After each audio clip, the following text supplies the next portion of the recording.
Hey everyone, it's Dominic from the Primetime Treasure eBay store and YouTube channel. Welcome back to another video. You know, this is one of my favorite days of the year. There's an annual community garage sale near me that is absolutely massive. There's multiple developments that are part of one giant conglomerate development. And to the left and to the right off of a main road, there's just development after development, and the majority of the houses are having sales. So I would say there's over 100+ homes that actually are running a sale.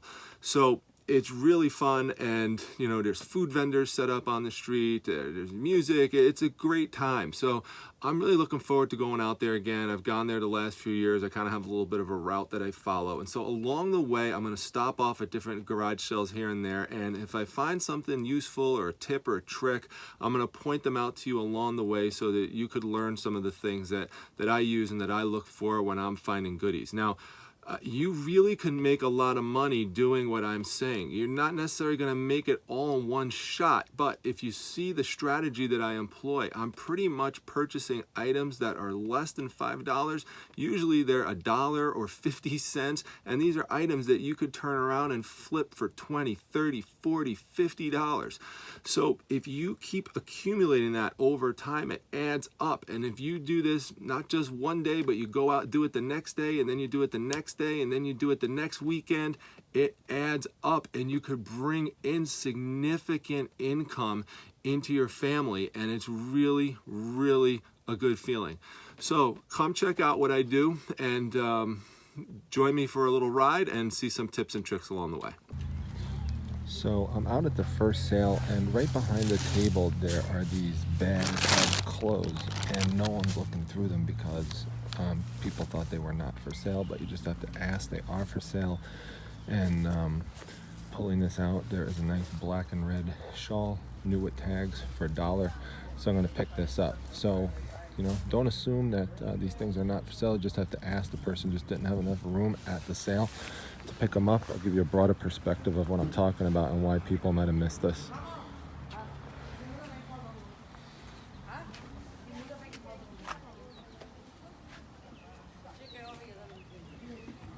See, so everyone's looking at this stuff here and stuff in the garage, but not that pile right there,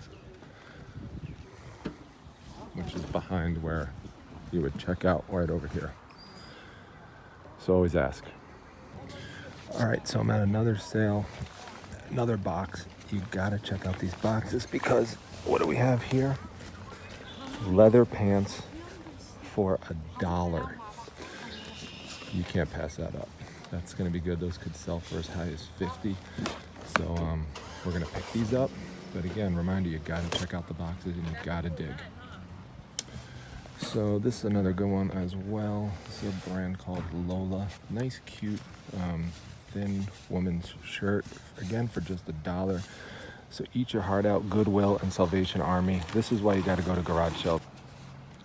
I've said this before, but you should always check out the plushes. This is a really, really nice alligator here, made by Toy Factory. Super cool.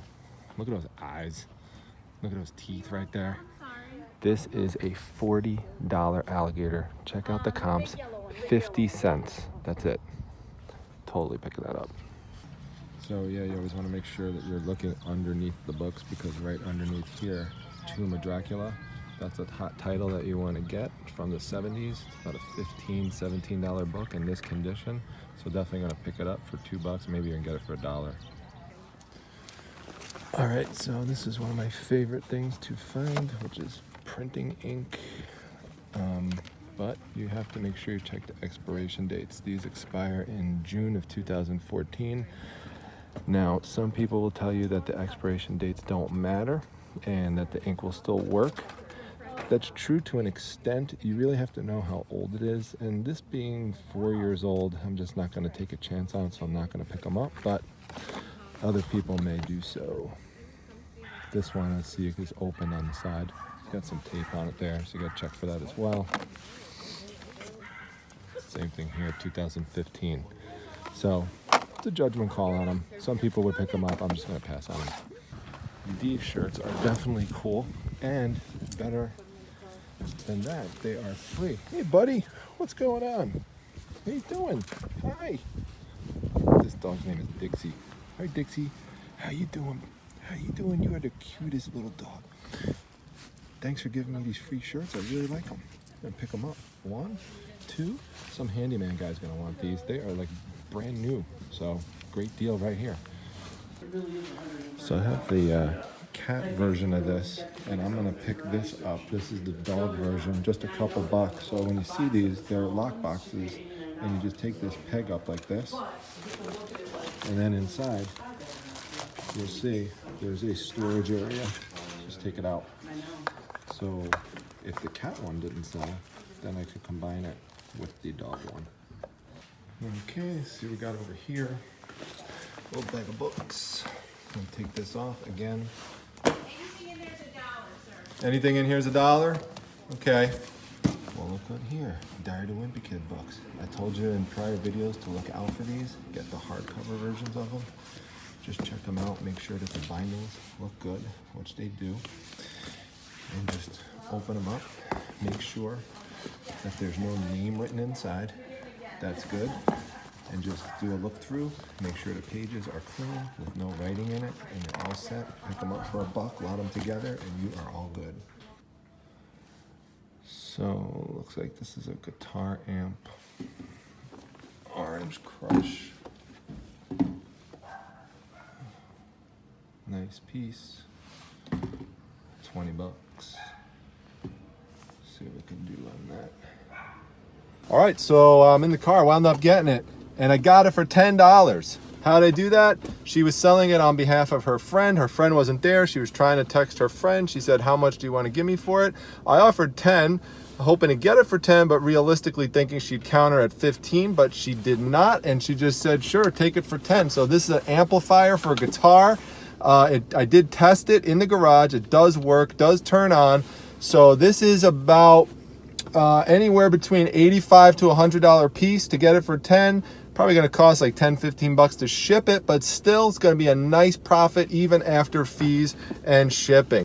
Once again, you got to look at the bottom.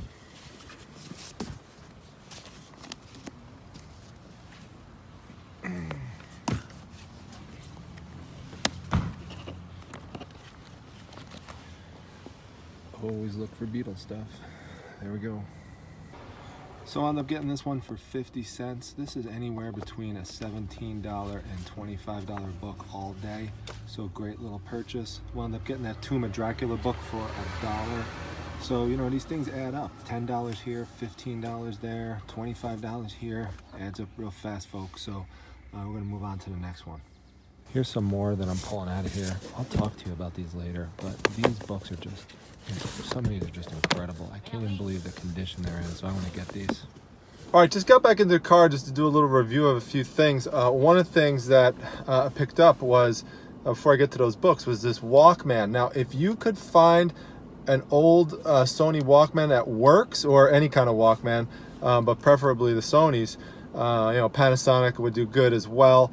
If you could check and make sure that they work, they sell really well. I mean, this sells for, you know, easily $25. You could even sell them for parts, but you know, so even if they don't work, you're not gonna sell it for 25. It'll be a little less, but 25 bucks for this working. All you got to do is make sure you just pop it open, and the batteries are right back here. Now, it had batteries in it. The batteries were dead. I had batteries with me to test it. However, the person who is selling it offered to just go and get new batteries. She put them in there, and she said she didn't even care about having the batteries back, which is great, because then when I list it, I could actually just say that this is going to come with batteries. So that's perfect. So $2, we'll be able to turn it into 25. So that's good. But I'm real excited about the books that I just purchased that I showed you. It just goes to show you why you have to dig a little bit, because you will find some wonders in there. Now, this actually happened to be right up top. This is Pippi Longstocking. Remember that name? Pippi Longstocking was very popular back in the day. It's a nice vintage hardcover book. The remarkable thing about the books at this particular place was the incredible condition they were in for the age. I mean, some of these books are only over 50 years old. For example, there used to be a character, some of you might remember this, Lyle the Crocodile. So I got a couple of these Lyle the Crocodile books, and just look how bright the colors are and everything for books that are from the 1960s. I mean, whoever, you know, is in charge of these books just kept them in just immaculate condition, both on the outside and on the inside as well. I mean, they're just in incredible shape. A lot of people will pass up the kids book sections, but I've been saying it over and over, don't do that, because they could be pretty valuable. For example, this book right here is $25 easy. These books, the hardcover ones wound up being $1. The softcover ones would have been 50 cents, but the hardcover ones were $1. So I picked up a few of those. So that's one. These Lyle the Crocodile ones, I'll just lot them together. So that's simple. This one here had no comps on it, but I picked it up because it was a pretty old book. It's an instructional book. And you remember these from when we were in school back in the day? They were meant to be library books, but as you can see here, it was never used. So whoever got their hands on it first held on to it. And so someone might be looking for this particular book to remind them of their, you know, their childhood, and no one has one online right now, so I actually don't have any comps on it, but sometimes you do have to go with your gut. So this one is from 1965. The date is down there, so I don't think that's a big risk picking that one up. You can look up the comps on these two right here. This is the Sorcerer's Apprentice, and just look at the condition of that. You know, one of the tips I want to tell you is to look for these you know, vintage hardcover children's books that are about this size. They're about 12 inches. You know, here's another example of it, the White Stallion. You can see about the size of it. They're usually about this type of thickness. And, you know, just pop them open and look inside for the year. And, you know, just be right up there. So, for example, this one here is 1964. And some of these White Stallion books, from what I remember from the comps, have sold for like $48. So, you know, pick them up, look through them. Sometimes the old vintage books are going to be mixed in with some, you know, younger kids books like Bob the Builder and Mickey Mouse, and you just got to sort through the boxes to find the ones that are vintage. Usually they're going to look a little older than this. This is really just exceptional that the person has these in such great shape, so that's good for me. The other ones I showed you that I pulled out, you know, if you could find things that are new and sealed like this, you know, generally pick them up. These kids books, especially these Disney ones. This is set number 1 and number 2 for the Pixie Hollow collection. So there's number 1 right there, sealed. Here's number 2, sealed. Some of these have sold for $30 a piece. So, you know, lotting them together is another option. In terms of pricing, the person, as I told you, wanted $1 a piece for the hardcovers, which is totally fair. But these ones are technically soft covers. Now, soft covers, as you saw from the box, were listed at 50 cents a piece. However, when I went up to check out, she wanted $1 a book for the ones in the sets. So if I would have done that, that's 6 books right here, and then this would have been 7, 8, 9. 10, 11, 12, 13, 14, 15, 16, 17. So that would have been $17. So I just paused for a second and I just looked and I said, and sometimes you just have to do this, just a negotiation tactic, is you just say, well, you know, I'm buying all these books. How about just $10 for everything? It's just, you give them like a nice even number like that. Now, when I said that, there was a really long pause, like, you know, you kind of see on Pawn Stars during a negotiation or American Pickers, but that's fine. You have to be, you know, just comfortable to deal with that. And she said, all right, I'll do it. So right there, just save $7. Now, even if I would have bought them for the 17, I'd still do well on it. But, you know, if you could save $7 here, $7 there, just use those little negotiation tactics and strategies along the way, and it'll help you save money and maximize your profit. So we're going to move on to some other garage sales. This is just great, you know, just everything is all around in one centralized location with many different streets.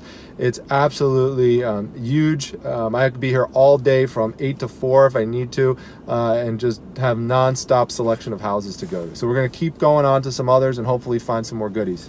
Just putting this on to give you a sense of the scope of the garage sale in this community. I mean, it is just huge. There's so many inlets. You could see all the cars. I mean, you could just spend all day going in and out. And if I turn around, I mean, you'll even see it goes up that way. There's just all these different ways that you can go. It just goes down and down as far as you can see, and then there's other places. I mean, it's just a lot of stuff, so there's no way you could get it all done in one day. There's some of it tomorrow as well, so I'll try to stop by tomorrow too. So the DVDs are $1, but that's not what I'm really interested in. You know, you gotta look at for some of this stuff that's a little bit offbeat sometimes. This is 25 cents for telephone message book, and they are vintage. There's 400 of them in each one. You open it up, and this is what they look like. They have carbon copies in there. Now, modern versions of this in sets of 400 will sell for around $12, $13 a piece. So pick them up for $0.25, throw them in as a lot, and you can probably get like 25, 30 bucks for all 3 of these. Not bad for 75 cents. So I picked up those books, and turns out there actually were 4 of them. So there's 1, there's 2, there's 3, and there's 4. You know, nice vintage telephone message books for $1 for all of them. That's 1,600 message slips, plus each of them contain one of these cool cards that, you know, just kind of, you know, like important numbers and places that you'd want to call.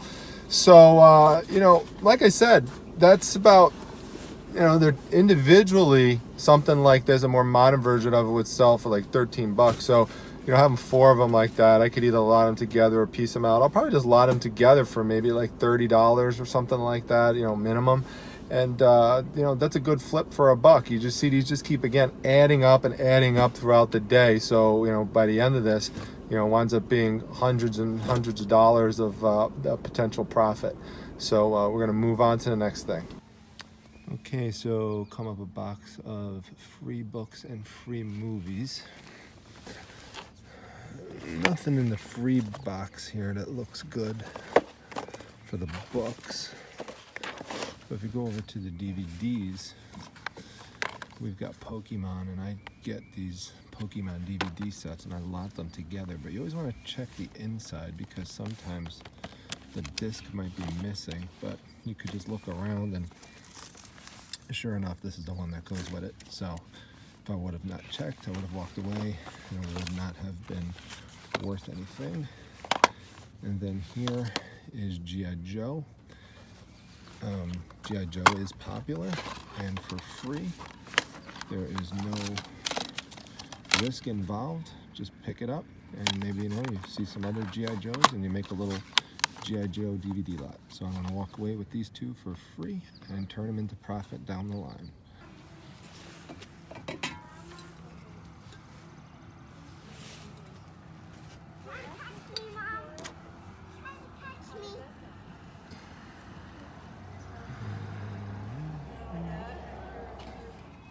So you said you'd do this one for 4? Yes, sir. So I don't usually do a ton in cookie jars, but there is a collectability to them for sure. I once went to an estate sale where the basement was literally filled shelf to shelf, wall to wall with cookie jars everywhere. The lady was obsessed with them. So there are people who will pay good money for them. You just got to make sure you get the right ones. What do I mean by the right ones? Well, one of the things you want to look for are popular characters, you know, from television, from advertising, and certainly the Pillsbury Doughboy would be a good one to get. But you don't want to get some modern one made in China. That's why you have to make sure you check the bottoms, and that's why you saw me looking that it's 1998, and you know, you could even zoom in, it's inscribed, and it's even stamped on there. So the other thing that drew me to this cookie jar is that it's really nice and light. A lot of them are really heavy and clunky, and that means more for shipping. So this being nice and light, I really like it. And got it for $4. She just offered to give me $4. It was on there for $5, as you can see. So she said 4, so no problem, because, you know, I checked the comps on it. This trends for $35 on eBay. So, you know, you figure even if it was $10 to ship it, that's going to be another $20 profit. Probably be a little bit more. So these can go for higher. These could go all the way into the 50s. So for the 1988 version. So we're gonna move on. See, it's the end of the day now, and you know, I'm looking for, see if people are leaving stuff out for free. You wouldn't believe the things people leave out sometimes. So, or just trying to make good deals, even though this sale is going on tomorrow. Some people might not be able to make it, so they're just giving some stuff away. So we'll see. $10 for these, brand new. Decisions. Maybe we can negotiate a little bit because these go for $44. So I wound up getting them, but they were I got them for $8, and actually comps on them were $45 for them pre-owned. But these babies are brand new, never been used, and they have the laces right here for each shoe. There's the other one right here. So these are nice. The company is called Mizuno, and comes in the original box right here. So for brand new ones, the comps on them are $60 plus some shipping. So that's a good investment for $6. Now, that garage sale was kind of closing up. They were bringing things in. Don't feel bashful in those situations to still go up. As long as they have stuff out, once they're, even though they're packing stuff away, you could still look. They don't mind making a sale. So don't feel like you can't go in there just because they're packing up. You have to be, you're not being mean, you're just being aggressive. That's what I mean when I say aggressive. You're just kind of going after it. Go get it. That's right up there. There's some other places that are packing away too. Go up, check it out, and see if there's anything good. And if so, make an offer. Try to pick it up. All right, well, that was fun. This is a recap, and that's how you do it. That's how you get items like this, $85 to $100 piece for $10, and all those other items that I got for 25 cents, 50 cents, $1. You could turn around again, like I said earlier, you could flip for 20, 25, 30, 40, even up to $50 sometimes. It's just absolutely amazing what you can do. So I hope you learn from these tips and tricks. This sale's going on tomorrow. Now, the problem tomorrow is that I have other things that I have to do. There's 3 basketball games that I have to go to for my son that are spread throughout the day. So, throughout that time, I'll probably try to see if I could sneak my way over there. And if so, I'll turn on the camera again and try to get some other, some other tips and tricks for you. So, but it won't be as big as today. But, that's what you have to do sometimes. You have to balance out family life with business life. And so it's all good. It's all part of the process. So I hope you enjoyed this. If you did, make sure you hit the like button. Make sure you tell other people about this channel so you can spread the word that there's some good stuff going on here.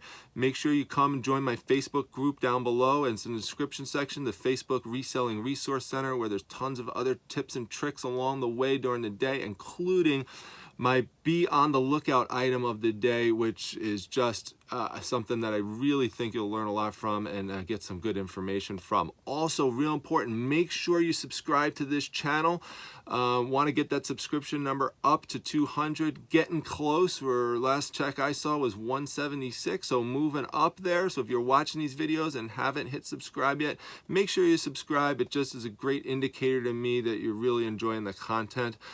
Plus, you'll get notifications every day automatically when a new video gets posted. So also, lastly, make sure you comment down below. I'd like to know with these haul videos, what was your favorite item that I found for today? So please let me know what your favorite item was. That kind of cracks me up to see that. I'd like to see your perspective. And that's pretty much a wrap for today. And we'll get going and processing some of this stuff and listing it. All right. See you, everyone.